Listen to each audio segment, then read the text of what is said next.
I want to start this video off with a full game spoiler warning. If you've not completed Xenoblade Chronicles Definitive Edition, I suggest that you come back to this video after you've done so. In this video, I'll be covering the current strategy for the free category of Sparks Fly You Die. If you want more background on this guide series, I'll have a link in the description to the first video in the series where I talk more about the structure of the series. I also have other useful links for mechanics and other general information in the description, as well as to a link with a Pastebin with the written version of the build and strategy that I'll be covering in this video. With that out of the way, let's get into the build. The primary character that we're going to be running for this time attack is going to be Ricky.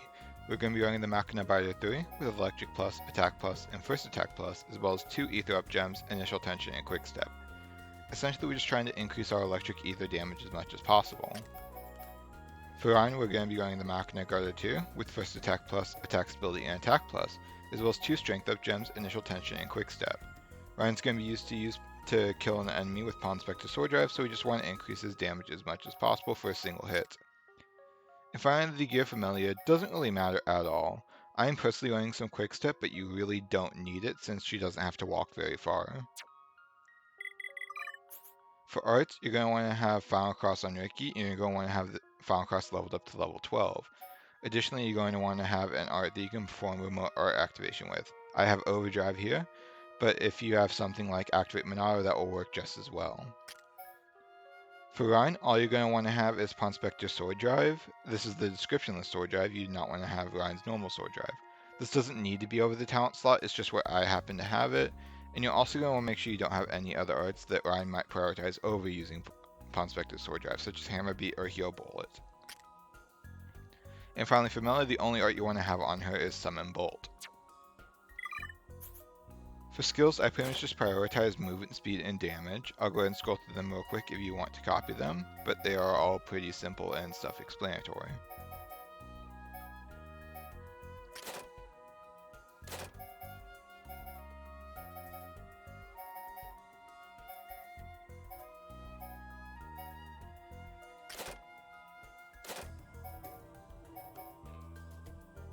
With all that out of the way, let's go ahead and get into the video review section of this video.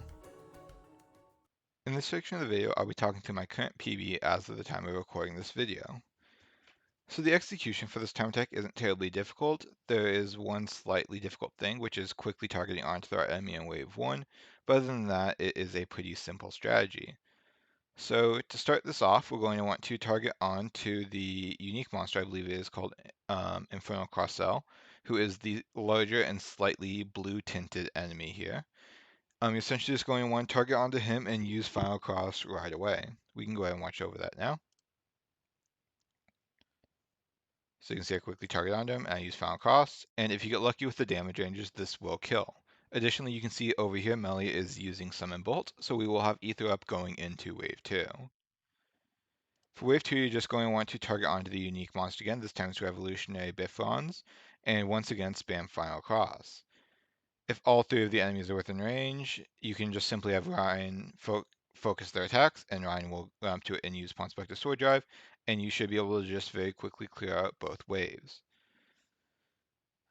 So like I said, pretty simple strategy. It is a bit luck reliant to get the wave 1 that you need, but other than that, it isn't too bad.